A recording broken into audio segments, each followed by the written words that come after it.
Hello, welcome to the Foss and Fern Plant Clinic. I'm Foss. I'm here to help you with your plants.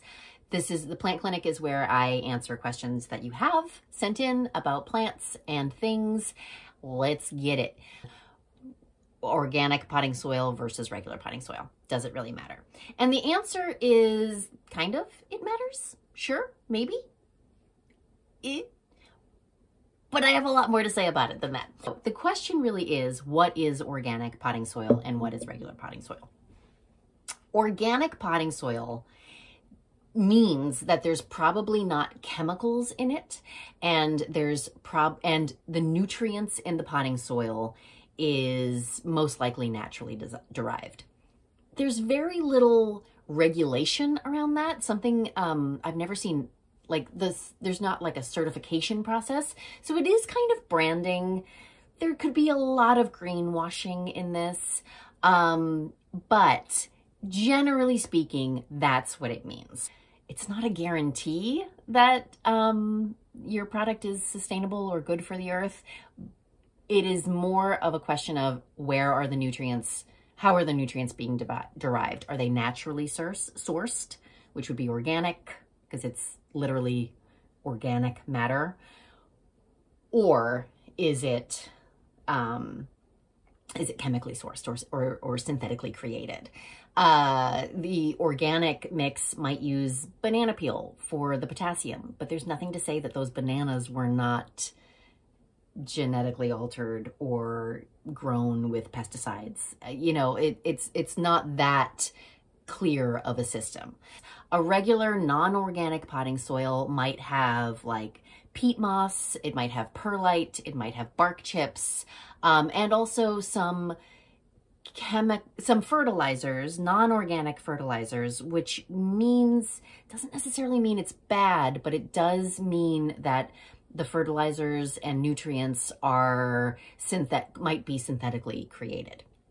Versus organic, the kinds of nutrients you're going to find in that is like compost, manure, leaves, worm castings, naturally derived nutrients. There might be bone meal. There might be, I'm blanking on what they use for fish. Is it fish scales? Is that what they use? Maybe. Anyway, so the organic potting mix is going to be hopefully naturally derived with no chemicals added. And the regular potting mix might have synthetically created or nutrients and some chemicals. They might also have some pesticides in the regular potting mix to discourage pest. You know, so here's the thing though. If you are using a potting soil for your houseplants, you are also hopefully using a plant food or fertilizer. If you have any questions about that, ask me. I can send you info. I've done other videos on like breaking it down, fertilizing, plant fooding 101. But you should also be adding one of those things to your soil because dirt does not have any nutrients in it. Potting soil might be a carrier. The dirt might be like the carrier or like the housing element, but the nutrients are added on top of that, and they need to be replenished. As your plant is going through those nutrients, they need to be replenished. So if you are buying an organic potting soil and then using a synthetic plant fertilizer, that kind of defeats the purpose. So if organic is something that matters to you, make sure that you are doing that throughout the process. But here's what I really want to say about potting soil. So if organic matters to you, sure, go organic. It's a little pricier. If that is not as important to you, your plants will be just fine in a regular mix. It's not going to impact the health of your plants. What will impact the health of your plants is if you are not using the right kind of soil for the right kind of plant, which is to say, a cactus should not be in the same soil that a tree fern is in, because those plants grow in very different areas and in very different soil.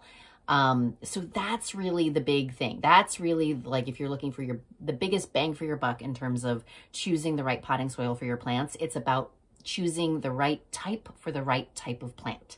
Some soils, like cactus soil or succulent soil, is really porous and is not holding on to water because those plants don't want that to happen in their soil. That's not happening naturally in their natural environment. However, tropicals and ferns and like rainforest plants want a really nutrient-rich, moisture retaining soil because they want that moisture. They never want to dry out. And so that's a different type of soil. So that is really the more important thing as you're choosing soils.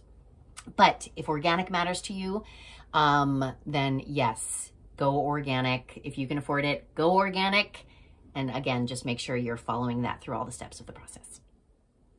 Okay, thanks for joining the Plant Clinic. Send in your questions, email me, tag me on socials, send your questions, and I will answer them because I'm Foss and I am here to help you with your plants.